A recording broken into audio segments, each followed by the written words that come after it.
Bonjour à tous, je suis Marina et je vais vous accompagner durant quelques instants dans cette vidéo pour vous permettre d'accéder à un peu plus de clarté sur des zones d'ombre dans votre existence, dans votre individualité, dans votre identité. Cela n'est pas une psychothérapie, un soin dans le sens du soin et des séances prodiguées par un psychiatre. Quand je parle de mettre un peu de clarté dans la compréhension de sa propre identité, c'est dans le cadre holistique du développement individuel à titre personnel ou professionnel, c'est-à-dire mieux se connaître soi-même. C'est également ce que la philosophie antique grecque nous enseignait sur le temple d'Apollon à Delphes, Gnauti Theoton. Connais-toi toi-même. C'est une des clés des grandes sagesses que l'on peut extraire sans reprendre peut-être tout le contexte et se dire que finalement c'est une vérité générale pour tout le monde. Quand on se connaît mieux soi-même dans sa lumière et dans ses ombres, dans ses plus, dans ses moins, dans ses facilités et ses difficultés, on va forcément se donner plus de chance. Alors, je fais une toute petite pause qui va durer un rien du tout pour vous. Je suis de nouveau avec vous. Donc l'idée de se connaître soi-même, de savoir qui l'on est, c'est évidemment important, seulement si, comment dirais-je, si on y accorde de l'attention et de l'intention. En gros, si je suis une personne qui habituellement se fiche totalement de savoir comment elle est et observe seulement ce qui se passe à l'extérieur, pour être l'incarnation type de l'humain qui projette encore, comme dans la caverne de Platon, ses peurs, ses habitudes, il est très probable que mon type de vidéo va vous saouler. Et en revanche, si on est un type de personne qui a besoin de mettre du sens sur sa présence sur Terre, dans son existence et ainsi de suite, au contraire, vous allez trouver très probablement des informations qui vont vous permettre, je l'espère, de mettre de la clarté dans votre existence. Pour ma part, je suis plutôt concentrée sur l'énergie du mot, l'énergie de communication, de façon simpliste, mais alors très simpliste, on pourrait dire que je soigne de façon holistique par la voix, par les mots, mais c'est aussi de façon plus élaborée un accompagnement qui passe par l'intelligence relationnelle, l'intelligence émotionnelle, des années de pratique en accompagnement social, en thérapie holistique et d'autres petites branches que j'ai faites pousser dans mon existence professionnelle pour vous permettre de cueillir parfois des fruits presque mûrs comme nous en avons tous besoin. Parfois c'est nous qui faisons mûrir le fruit, c'est-à-dire la compréhension, le cadeau, la réalisation, et parfois nous sommes aidés. Nous allons démarrer par le monde des cristaux, des pierres, le monde minéral, qui est aussi cher à mon cœur dans ma propre identité. Je n'ai pas d'obédience particulière et d'école particulière en termes de développement personnel à vous ou développement spirituel à vous proposer, à vous conseiller. Je crois que il est bon que chacun fasse son chemin, justement en reconnaissant ce qui est bon pour soi, ce qui parle. Nous démarrons avec un petit texte, la pierre des fées, la chance. Je suis ouvert et je reçois toute la bonté que l'univers a à m'offrir à tout moment et de toutes les manières. Nous démarrons donc avec une pierre des fées. La plupart du temps, avec moi, vous aurez une belle photo, une jolie représentation d'une pierre, d'un minéral, d'une falaise, parce que je travaille avec les falaises également, ou alors d'une dentelle côtière, de gemmes, de minéraux, de cristaux, et pas forcément donc l'extrait physique sur table, dans ma main. Bien sûr, pour la falaise, on le comprendrait, encore que je pourrais me rendre auprès d'une falaise et puis poser ma main, etc. Je n'ai pas besoin de ce contact physique, et par ailleurs, je suis en communication douce, simple et légère et naturelle avec le monde minéral pour transmettre l'énergie qui à la base n'est pas forcément un message de guidance. C'est-à-dire que le monde minéral n'a pas la volonté, l'intention et le rôle de vouloir guider l'humain. En revanche, l'humain qui a besoin de réponses à ces questions et de poser du sens dans son existence terrestre va sonder toutes les parois évidemment de son environnement. Shungite.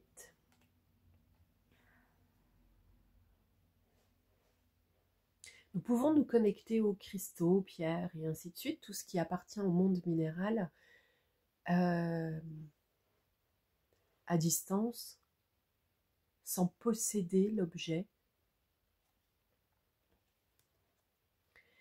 Et selon une tradition hindouiste, on peut d'abord demander l'autorisation au Deva de cette pierre, de ce cristal. Deva, D-E-V-A, c'est, on va dire, l'entité supérieure de ce type de pierre. Par exemple, si je voulais me connecter à la Shungite, je demanderais à... je me positionnerais en fait en capacité à être tranquille, calme, sereine, à recevoir des informations, ainsi de suite. Et je demanderai à être en contact, si cela est permis, ça c'est une phrase très importante, si cela est permis, avec le Deva de la Shungite, avec la pierre des fées, ainsi de suite. Il est mieux de procéder Deva par Deva, parce que de toute façon, c'est un peu comme si vous preniez une salade de fruits, puis que vous vouliez en fait comprendre la saveur de chaque fruit et retenir son apport nutritionnel pour vous. Ce serait très probablement plus facile de le faire fruit par fruit qu'avec une compote de plusieurs fruits mixés ou un fruit, un ensemble de fruits dans la bouche. Excusez-moi, pause encore. Je pense que c'est un moment où nous sommes tous en train de vivre des choses qui nous demandent d'entendre des messages importants et d'y répondre, et en même temps de savoir revenir à ce qui était en cours et qui était aussi important. Pour vous, ce sera à peine visible cette pause. Me revoici. Nous en étions donc à l'idée de peut-être savoir gérer plusieurs priorités parfois, sans se sentir débordé, dépassé. La Shungite, pour y revenir, maintenant je crois que j'ai donné assez d'informations sur le fait de se connecter à l'énergie, à l'essence même du monde minéral plutôt que de vouloir le posséder. La Shungite, c'est la discipline. Je pratique l'art de la discipline et cela offre à mon âme une immense liberté. Voilà. Shungite, donc plutôt dans des tons sombres.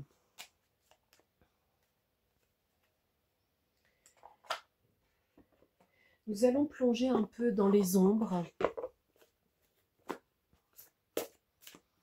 Se pourrait-il que parfois l'on mélange ce qu'est une ombre et ce qu'est une lumière dans sa propre existence et se croire tout bonnement au-dessus de la mêlée, comme si on était déjà arrivé dans sa phase d'éveil, de réveil, d'éveillé spirituel.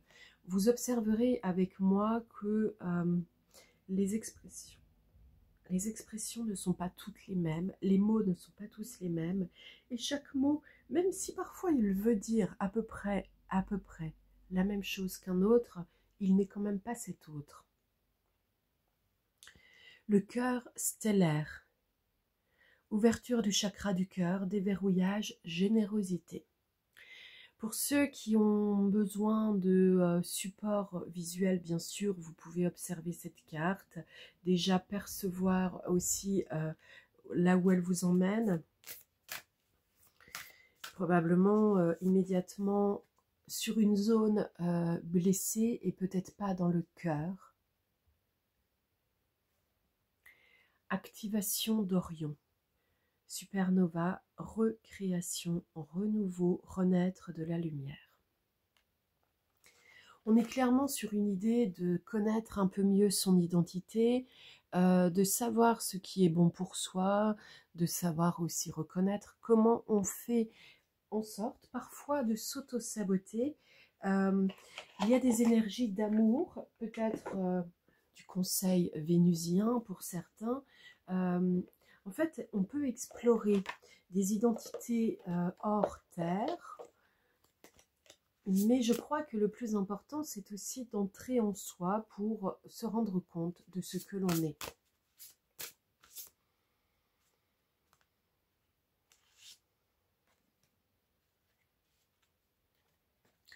Pour ceux qui se posent des questions sur le que faire de cette situation, comment faire avancer ou s'améliorer les choses, etc. Là, c'est clair et net.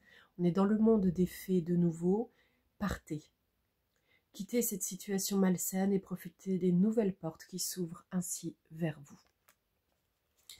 On a la notion d'ouverture quand même sur les trois grandes cartes. L'ouverture, c'est évidemment continuer son chemin, mais peut-être en actionnant justement donc une autre étape. Il y a des gens qui sont en train de s'accrocher. Bon, voilà, c'est peut-être dans la vie amoureuse. Vous vous accrochez peut-être à une conception, à une habitude qui se loge dans votre tête et pas dans votre cœur au niveau de la vie amoureuse. Là, on dit, votre question repose sur votre vie sentimentale qui est en besoin de s'améliorer. On avait la pierre des fées. Là, j'ai une carte qui arrive à l'envers et qui s'appelle « Faites des recherches ». Vous avez besoin de plus d'informations quant à cette situation, étudiez-la en profondeur avant d'agir. Elle était à l'envers, pour moi, ça veut dire que une partie des recherches a été réalisée et il y en a quand même une autre qui manque. Donc les recherches, c'est probablement quand même plus d'aller chercher en soi, toujours cette idée-là, de retrouver en soi ce qui va, ce qui ne va pas. Que vous soyez en couple ou une autre configuration que vous appellerez comme vous voulez, avec une personne qui vous convient ou une personne qui ne vous convient plus, c'est quand même vous à la base qui avez accepté le challenge de vous mettre en relation avec cette personne. À titre personnel, je peux vous exposer une situation où, une fois sortie de la relation qui était d'ordre privé, j'avais effectivement des choses que j'avais étiquetées comme mauvaises, malsaines, difficiles à vivre, impensables, etc. Et j'étais allée quand même dans une relation où bien sûr, dès les premières secondes, je n'avais pas compris tout ce que j'avais compris après coup. Mais quand la personne physiquement est venue vers moi lors de la première rencontre, cela criait un gros non dans ma tête. Mon corps a fait un pas en arrière, sans même que je puisse, on va dire, régler cet instinct. Et dans mes pensées, puisque je suis une personne très lucide, dans mes pensées se bousculaient deux choses. Le complexe du bon enfant qui ne doit pas se faire remarquer et qui doit donc continuer dans la situation, être dans de bonnes mœurs sociales et un bon comportement qui n'attire pas l'attention sur nous.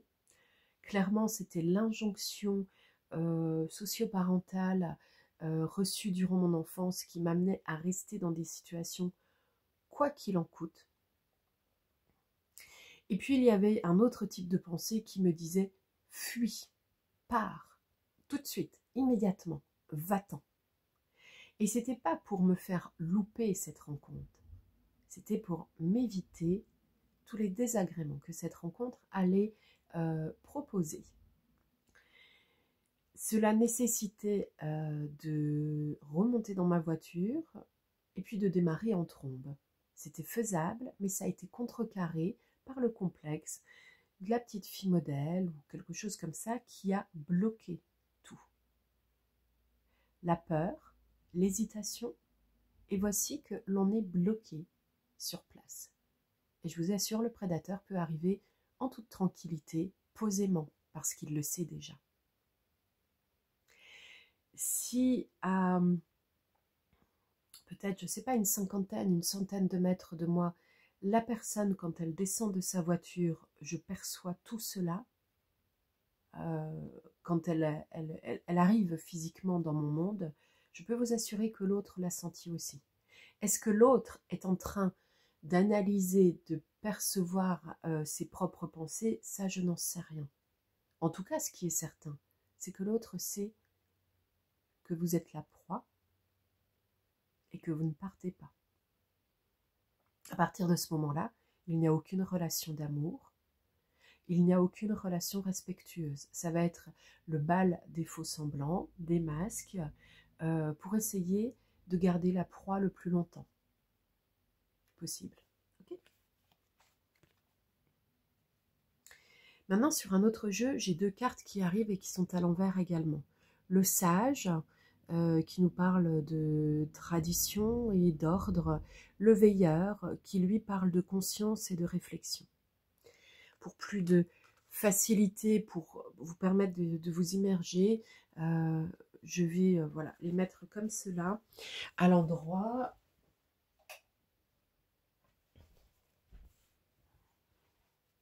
Il est possible dans la vie d'avoir des informations, on va dire, de la part de notre intellect, de la part de notre corps également, et de notre cœur.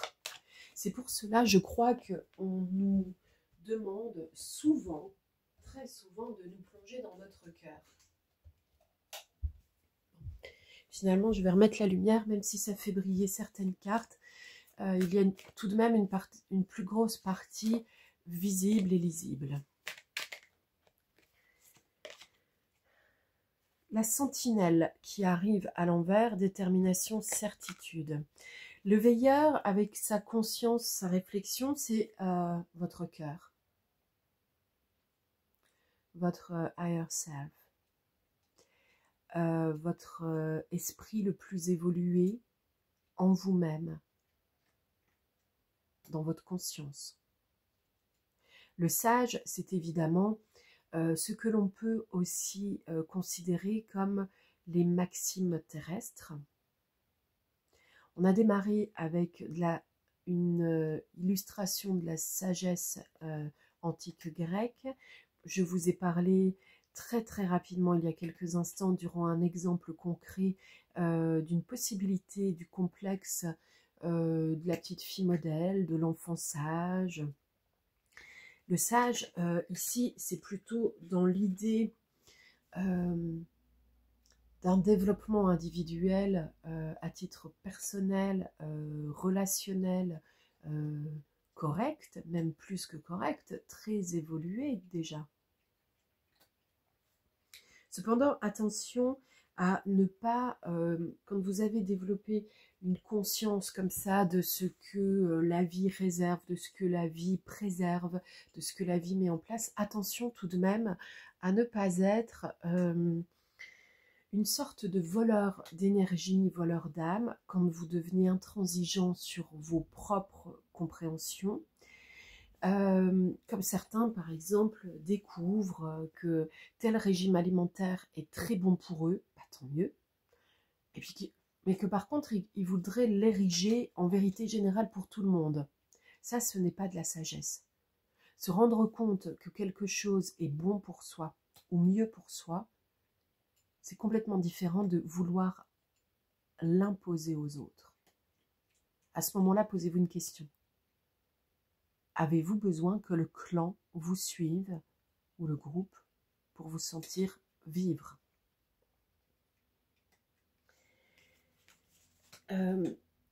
Pour certains, vous pourriez toujours être dans la relation de type triangle de Karpman, victime, bourreau, sauveur. Le bourreau, c'est celui qui fait mal, qui vous fait mal. Le sauveur, c'est évidemment celui qui va vous sauver. Et la victime, c'est la personne qui a mal. Et parfois, on peut, au cours d'une conversation de 2 minutes, même avec une personne que l'on n'a jamais rencontrée auparavant, dans un sujet anodin, on peut être tour à tour le masque de la victime, le masque du bourreau et le masque du sauveur. En portant des jugements et en évitant d'aller dans le cœur. Ça, vous devez y faire attention aussi. L'homme vert, on a changé de jeu, c'est un jeu avec les fées encore. L'hiver est numéro 3. L'abondance toujours verdoyante ne faillit pas. De la fertilité naît la renaissance. Donc votre processus de modification et d'amélioration de votre propre existence est en bonne voie. La Banshee. Hiver. Le flux des émotions monte et descend comme la marée. À une fin succède toujours un nouveau départ. Ici, on vous disait partez, ouvrez les portes. Le nouveau départ est annoncé. Il est déjà prêt, il n'attend que vous. La naïade, numéro 3, printemps. Des émotions secrètes remontent à la surface pour éclore au grand jour. C'est ce jeu-là, au royaume des fées. Alors c'est clairement là une invitation précise à suivre le monde éthérique. À le suivre depuis votre cœur et non pas à le suivre depuis votre tête qui vous dirait que par exemple, quand vous êtes en forêt, il y a des formes de cœurs partout et le monde éthérique vous envoie des cœurs. Permettez-moi de rectifier ces élucubrations mentales. Le monde éthérique n'a que faire d'envoyer des cœurs quand ils sont en révolte contre certains habitants de la Terre qui ont des comportements suicidaires vis-à-vis de l'environnement et sont en train de faire exploser une planète pour tous les mondes, qu'ils soient éthériques, minéraux, animaux, etc.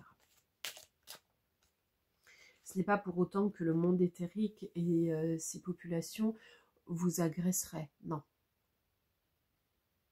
En revanche, il est temps d'accompagner la volonté du monde éthérique, la nécessité du monde minéral, continuer à vivre dans de bonnes conditions. En prenant un autre jeu, je tire cette carte, la justice. Alors la justice, là c'est l'illustration de la justice divine. Il y a un peu d'ombre qui arrive, c'est le chat qui vient nous faire un petit coucou, comme régulièrement. C'est un chat guérisseur, c'est un chat médium qui protège, qui ouvre des portes. Et puis souvent aussi je travaille sur une table qu'il a acceptée comme étant la sienne à la base. Donc vous voyez, il y a plusieurs dimensions très concrètes, très terre à terre et très éthérées dans les compréhensions et les suggestions de l'existence. Ici, nous avons le bohémien numéro 28 et la surprise numéro 13. Donc, dans le cadre, en fait, du relationnel sentimental, il pourrait y avoir une énergie masculine qui...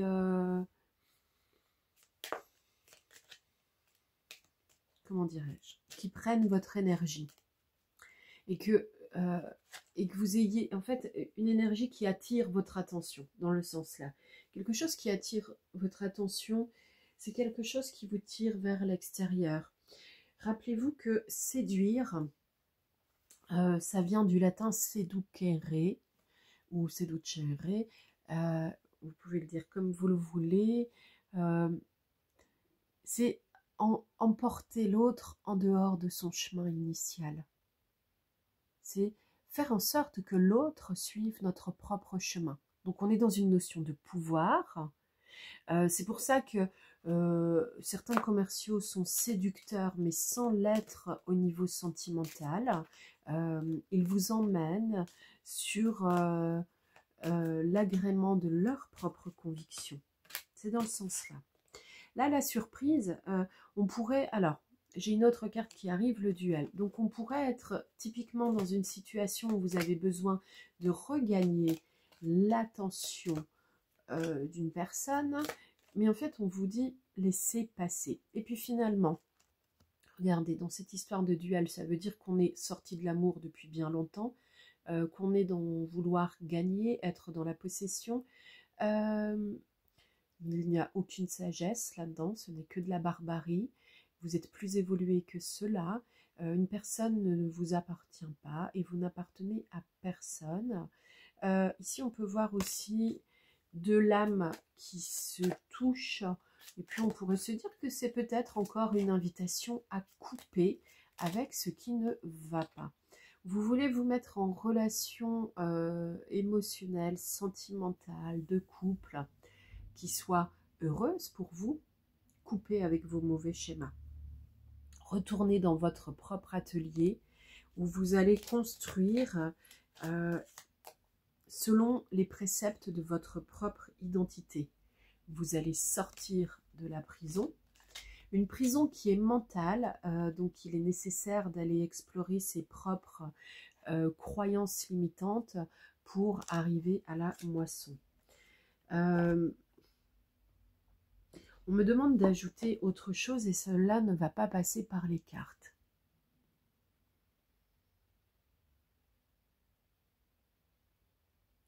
Souvent sur Terre, il est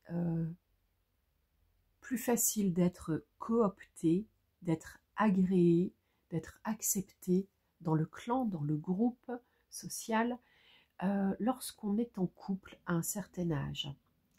Parce que l'humain a besoin de la reproduction physique, intime, pour perpétuer l'existence de sa propre espèce comme tout animal terrestre. L'humain est un animal, d'accord? Donc il peut y avoir un fonctionnement très animal qui physiquement envoie des signaux de besoin de nourrir le concept de la reproduction. Au fil de ses propres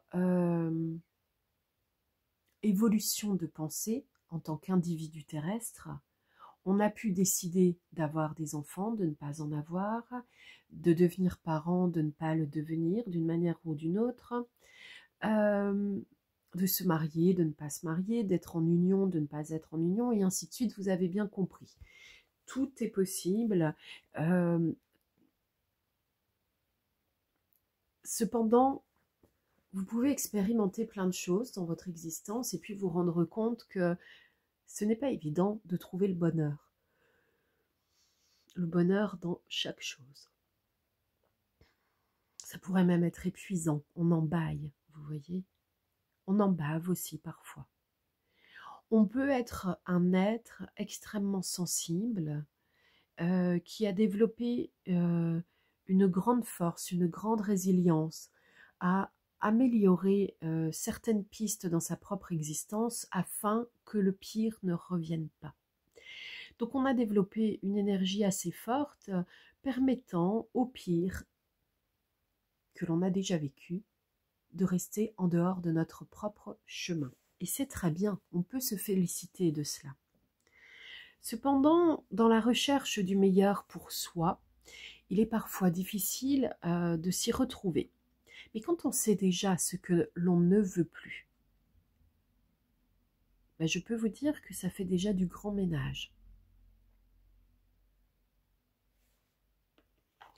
Il est possible pour certains que un moment de vide vous soit quelque chose vraiment d'important à vivre, vide relationnel, pour vous permettre d'une part de vous nettoyer des anciennes énergies et vous permettre d'autre part de vous recharger avec de bonnes énergies pour vous sans que cela ne soit en lien direct et intime avec un autre être humain. On a la carte de la destinée qui est sortie un peu de côté. Si vous ne voulez pas passer à côté de votre destinée, si vous ne voulez pas, entre guillemets, rater le coche, il est temps, là on vous le dit, c'est le moment pour vous de... Là, avec la boule de cristal, on dit aussi de regarder à l'intérieur de vous, de capter les messages qui sont bons pour vous et de les mettre en œuvre pour vous, pour vous. Pour l'instant, on ne vous parle pas des autres. Si vous êtes dans du relationnel amoureux ou quel qu'il soit, qui vous mette mal à l'aise, qui vous fasse vivre de mauvaises choses, que vous étiquetez comme quelque chose qui est difficile et qui fait mal, il n'y a pas d'amour. Il n'y a pas d'amour. L'amour est une énergie qui permet de vivre des situations où il y a de la compréhension, du respect, de l'accueil, de la bienveillance, de la douceur, de l'acceptation des différences. Tout ça dans un cadre qui respecte le vivant. Il y a beaucoup de types de relations autres sur Terre, entre humains, qui font appel à la possession ou au besoin de se remplir ou de remplir son propre contrat social que l'on croit devoir accomplir. Êtes-vous venu sur Terre pour accomplir de façon stricte ce que les autres ont déjà réalisé? Peut-être pas. Peut-être. C'est à vous de voir. À bientôt.